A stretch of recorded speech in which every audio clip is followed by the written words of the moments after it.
It's time for a cup of coffee with Will and Chris at Slumberland Furniture. From Slumberland Furniture in Osage Beach, here are your hosts, William Holtz and Chris Schneider. It's that time for this week's cup of coffee, and I don't know about you, Uncle Chris, but my ears are still ringing. You hear bikes? Oh, bikes, more bikes. Hundreds of thousands of bikes, I think. Maybe millions, billions, Jeez. trillions of bikes. No, We're going to wrap up BikeFest weekend. Wow. Got some local headlines. A 9-year-old locally in the quarterfinals for the Youth Athlete of the Year. Yeah, special kid. Plus, we're going to talk about the Powerball winner from last week or a couple weeks ago. I'm excited about that. And of course, football, and more football. We got all that and a whole lot more on this week's Cup of Coffee. Hey everybody, it's Daryl Cunningham with Slumberland Furniture at the Lake. We're in the middle of our fall home sale. I know the temperature's hot outside, but the deals are even hotter inside. Not only do we have great deals, but we're also doing 0% interest financing for up to 36 months.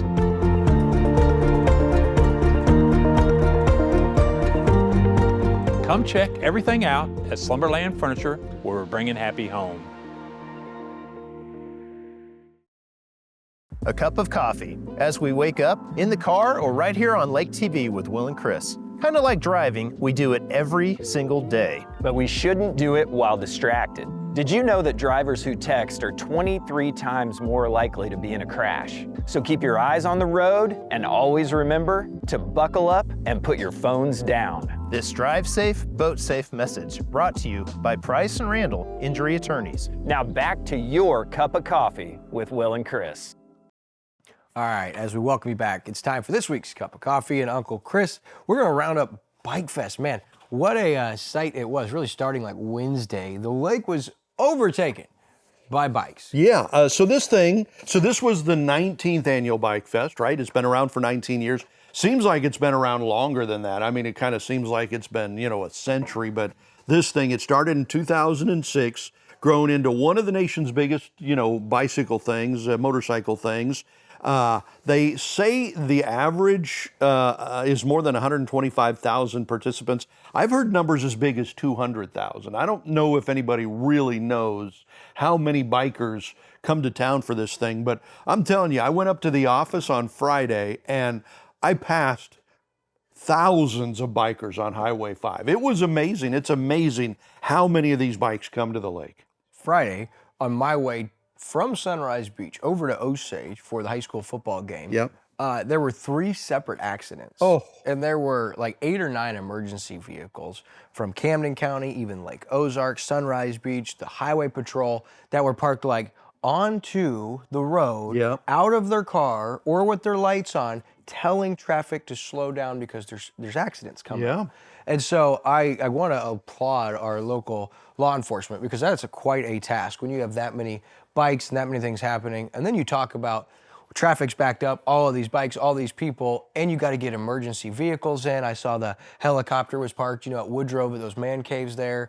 So it was crazy starting Friday. And for BikeFest, the actual event, a big part of that is the passport program, right? There's 24 different stops, which has grown.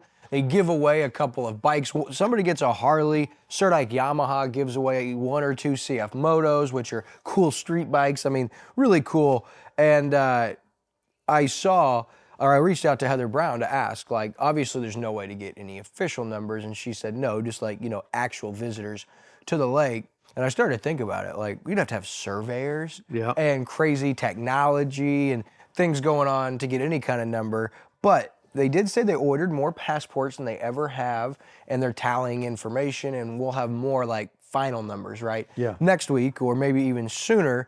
But that the Veterans Ride at the American Legion, which is with the Lake West Chamber and Mike Koningsman, was record. They had crazy attendance, and as you looked around, there were, I'd say, in my guesstimation, more bikes than I'd ever seen at any given time. Yeah, I agree. And it just seems to get bigger and bigger every year. And next year they're expanding, I guess. They're starting a day earlier next year, which is amazing. So this is just going to get bigger and bigger and bigger just like pretty much everything else at the Lake of the Ozarks, I think. Sure, and I am ignorant to that realm, like the biker community. I know Sturgis is big. There's other biker rallies and events like this. And so I put out like, hey, I threw it on Facebook. Do you guys feel like this is the biggest bike fest we've ever had at Lake of the Ozarks?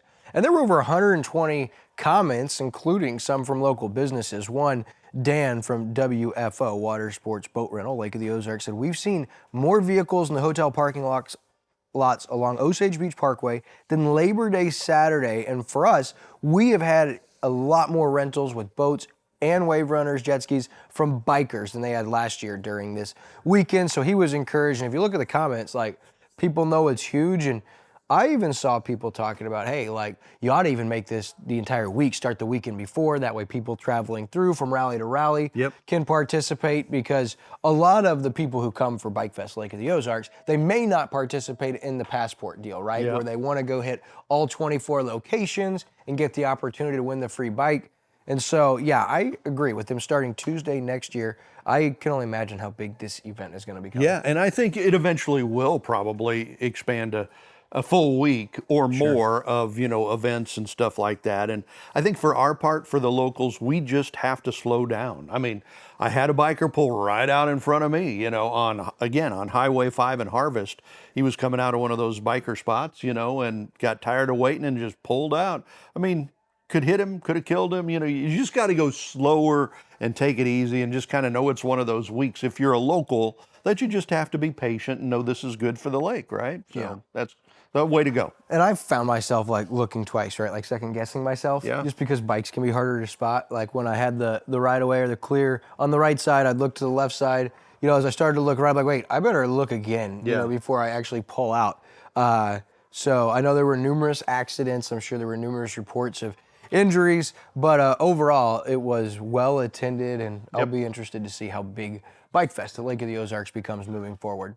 All right, other local news. We've been following it, and Monday was supposed to be the plea hearing for Camden County Presiding Commissioner Ike Skelton over the license plate reader. Of course, he's facing felony stealing and tampering with the service of a utility institution, along with a misdemeanor for obstructing government operations. But there's been talks, and there looks like there could be a plea in the way. There's a plea hearing coming, was supposed to be Monday, and KRMS reported that the agreement was between the defense and the prosecutor to continue, which was approved by Judge Aaron Martin to give Skelton more time to complete his pre-plea requirements, which were not made public. And so looks like they're going to give him some time. And that means I anticipate like some kind of plea. I don't know. Does that mean there's going to be no felonies? It kind of sounds like it. And they've set the date, they agreed and approved a motion to continue plea hearing to be on October 6th. Now, so it's pushed back a couple of weeks, nothing too major, it's not like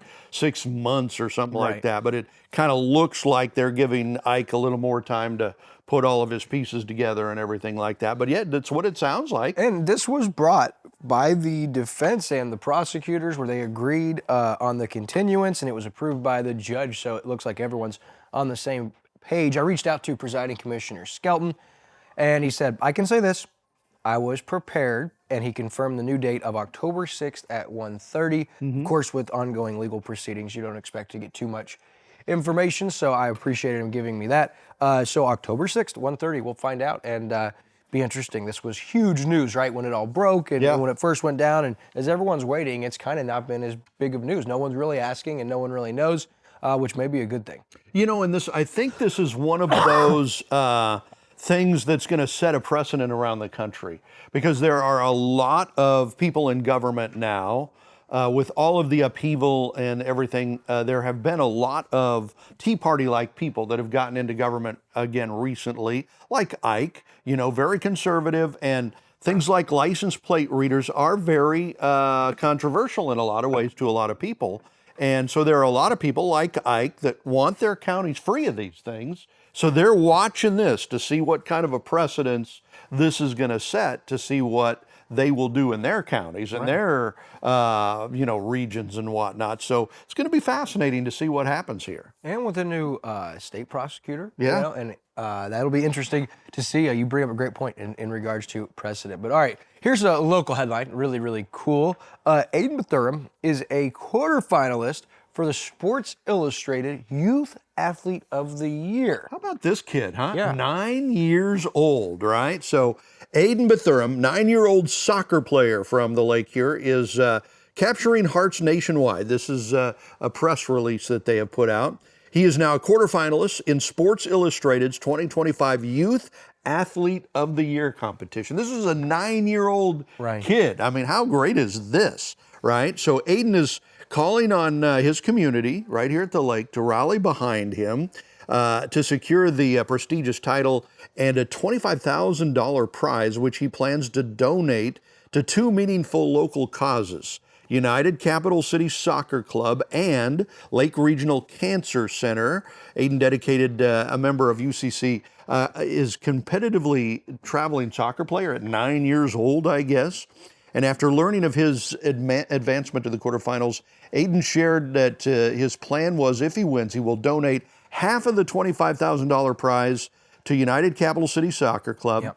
And the other half would go to Lake Regional Cancer Center in Osage Beach in gratitude for their life-saving care of his mother, who had breast cancer. So how about this for a story? If there's something you want to jump on board with, here you go. Yeah, and I'll tell you what, so 9-year-old, let's go back when you and I would have 9 years old. Yeah, I don't We're going to have a shot at winning $25,000. Yeah. I can think of a lot of things that I would want to do with that money. Yeah, as I'd buy a 9-year-old. motorbike and a lot of candy and maybe hide some beer in the I'd closet. be trying to buy the I don't know. Chicago Cubs. I would think that would get it done. And so for Aiden, not only has his team already raised $28,000 through their efforts for local community and charitable efforts, but he's looking at, this goes through the 16th, so you only have today, if you're watching Wednesday, the final day to vote to see if he advances. But it's worth noting 9-year-old Aiden Betherum, quarterfinalist for Sports Illustrated Youth Athlete of the Year.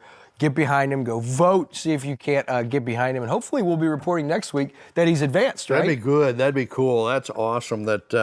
And you can tell he's got a special relationship with his mother, who came through breast cancer, because he wants to continue to give to that. So that's fantastic. Yeah, I always get encouraged, as I do with our coverage of high school football and through our youth group at Osage Hills, just to the young people and what they're doing and what they're, inspired to be. And it's really, really cool. And here you have another example of a 9-year-old Aiden Betherum. So love to see that. Okay, so hey, over the last few weeks, we've been following the city of Camdenton with their Camdenton Airport, Lake Aviation. Things have been up in the air. He said, she said, right? But really what's important is what's going to happen with the Camdenton Airport in regards to who will be running it. And so it happened the day we recorded. And so we don't have a lot for you now, but they're supposed to vote, or we're supposed to vote Tuesday, in regards to extending Lake Aviation's contract through December of 2026, which would essentially be an additional 6 months on the current term for the FBO lease at the Camdenton Airport.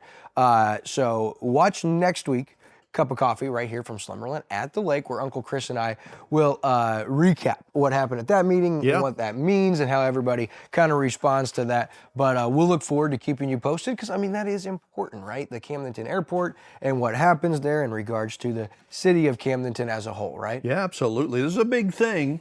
And we sat down with City of Camdenton leaders a couple of weeks ago, the mayor and his folks, and got their side of things, because we've been hearing the other side of things in this whole airport, everything.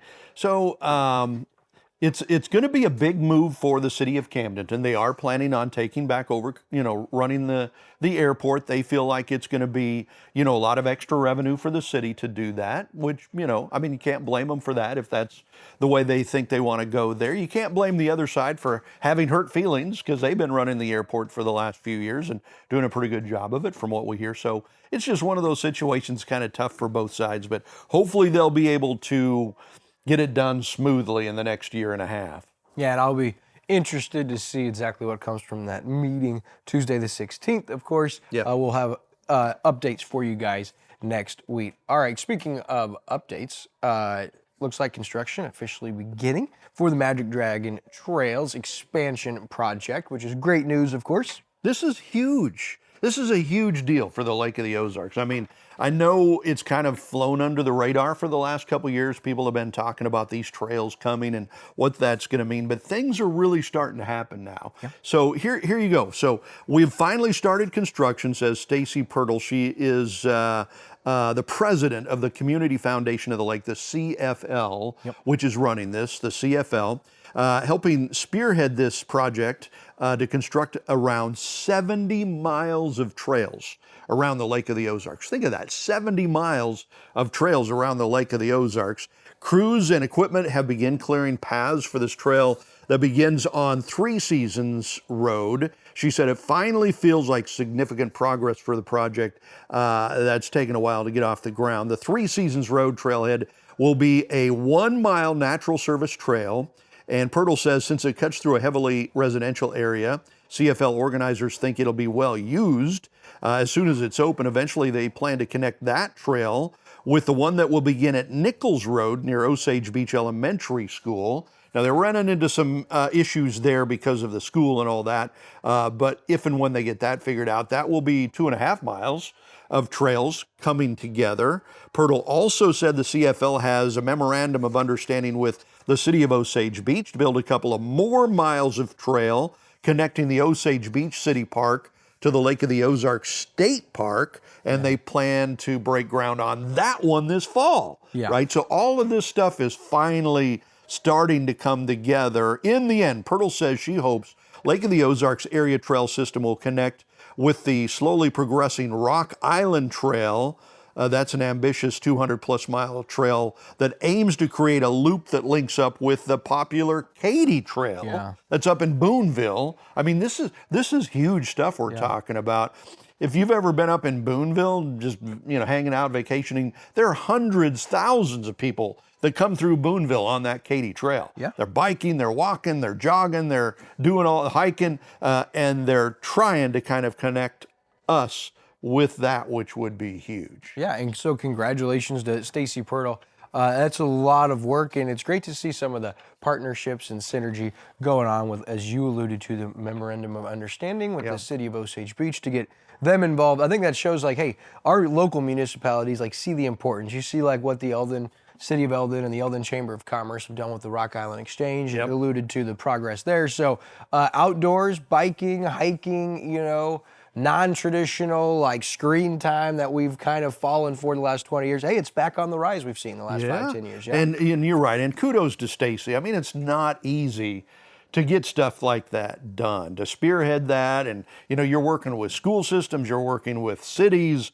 I mean, it's not easy to work through all of that mess. And it looks like she's really making a lot of progress. Yeah, indeed. All right. So, hey, we wanted to tell you guys about this weekend. In case you're thinking the boating season is basically over, well, think again. This weekend is the Fall In-Water Boat Show at Dog Days, right? And Friday from 1 to 7, Saturday and Sunday at 10. Everyone will be there until 6 on Saturday, 4 on Sunday. And I'm telling you, this is really cool because not only do they have 2025 models, right, that all of the marine dealers, the people that are setting up, and I'm telling you, it's not just boats. You've also got accessories, docks, lifts, like everything that has to do with living life at Lake of the Ozarks comfortably. Yeah. But I've learned that at this Fall In-Water Boat Show, the dealers seem a little more eager to make deals and, cut deals. And so, hey, if you're looking at maybe a boat, a PWC, you need some work done to your dock, your lift, everybody at One Stop Shop at Dog Days all weekend long. It's the Lake of the Ozarks Marine Dealers Association Fall In-Water Boat Show from the 19th through the 21st. And listen, Lake TV is going to be out there all weekend. Hope to see you. Come and say hi to us if you see us there. It should be a great weekend. It's just $7 for adults to get in, and kids 12 and under are free, so bring the kids, enjoy it. And Dog Day is a pretty good place to have a meal, right? Yeah, hey, you betcha. I tell you what, those Barretts do a good job with their restaurants and everything. Dog Days is really starting to grab a lot of the local stuff. They're doing the Fall In-Water Boat Show. They were a part of the host team for the shootout this year. A lot of big stuff going on right over there in that area. No doubt. All right, so also big stuff going on. It's football season. Right? How about it? And we're going to start with high school football. We absolutely love it, and we know that Eldon beat Versailles Friday, and Eldon Mustangs are 3-0 once again. 3-0, undefeated, and they've got a big, huge Friday night showdown with Osage. Kind of the rivalry, man. Those schools really do not like each other. Great rivalry.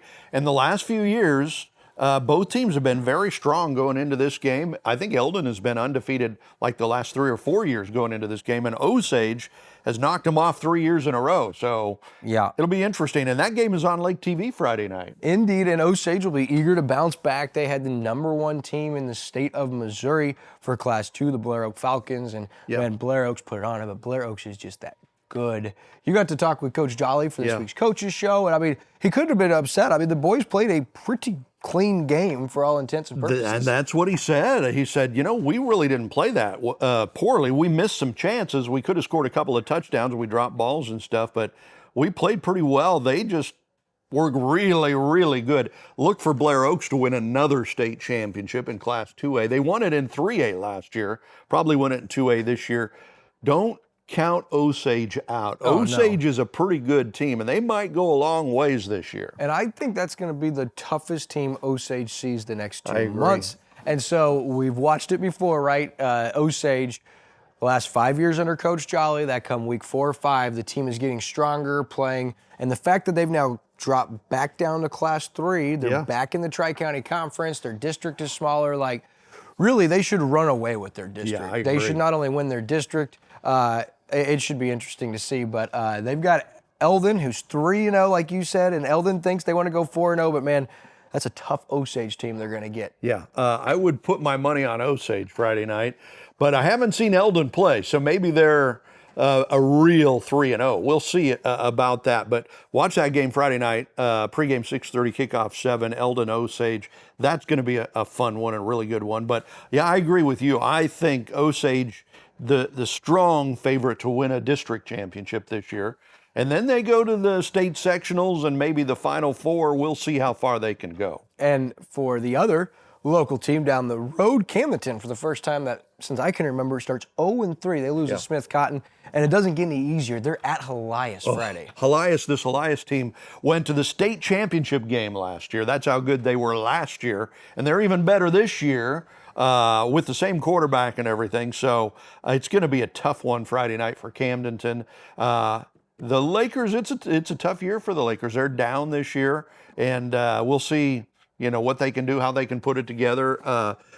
That comes around every once in a while when you're in high school sports, even college sports. You have to go through your down years and fight through those and build for the future. That's enough. Camdenton's going to Jeff City. They're upsetting Elias Friday night. They're ready to roll, baby. How about that? I'd love to see that. That would be awesome. All right, let's go college. Mizzou takes care of business. They didn't just beat, they rolled over Louisiana.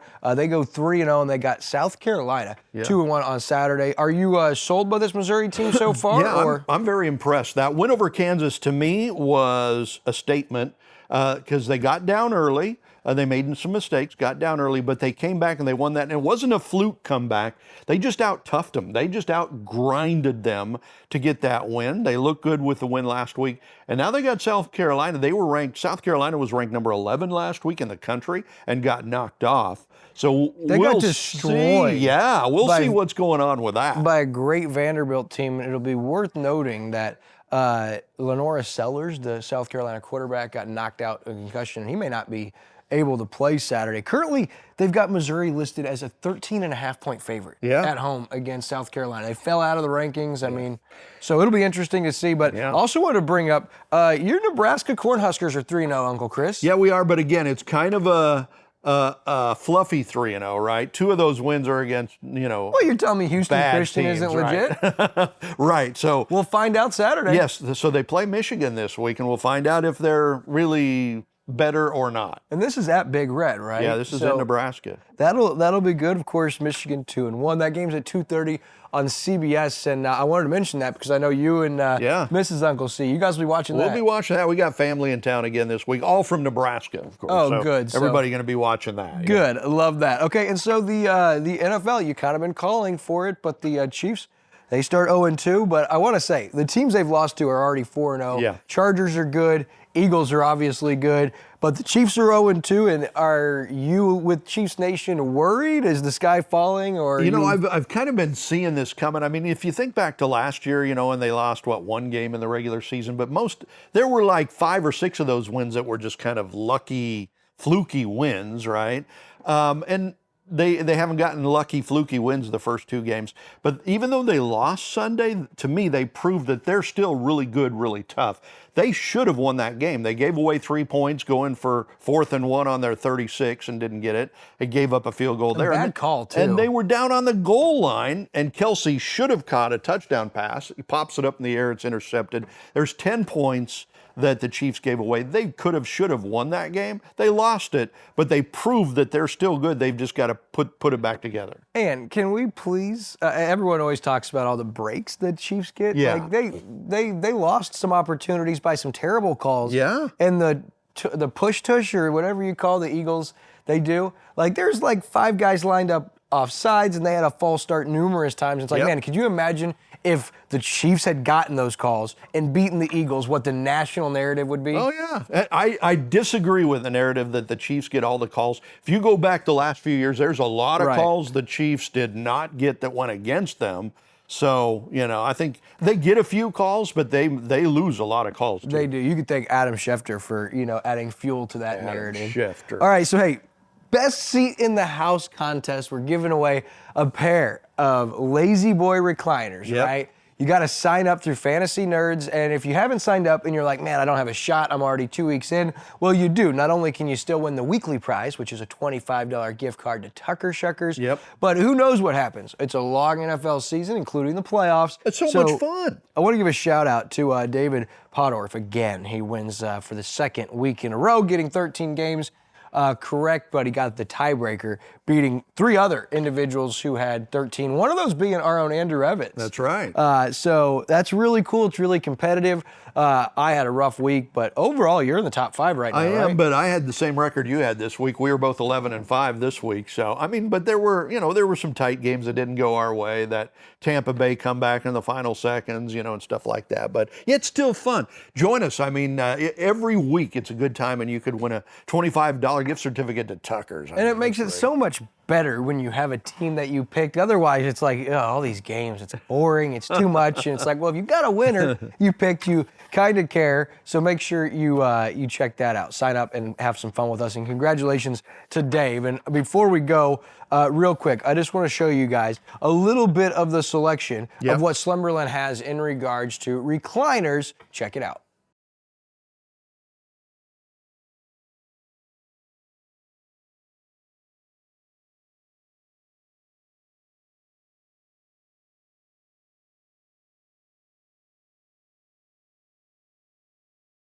All right, so those are your options. Now, as we close it out this week, I just wanted to bring up the heartbreaking thing. Of course, everyone knows Charlie Kirk was assassinated last week. And Chris, there's been a ton of misdepictions and inaccurate claims made about Charlie Kirk, right?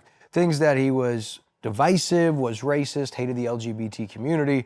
And I believe those things are just simply not true. A lot of us know that. If you listen to him, or followed him or actually watched his rise, you kind of know wasn't about politics or why Charlie was kind of set apart.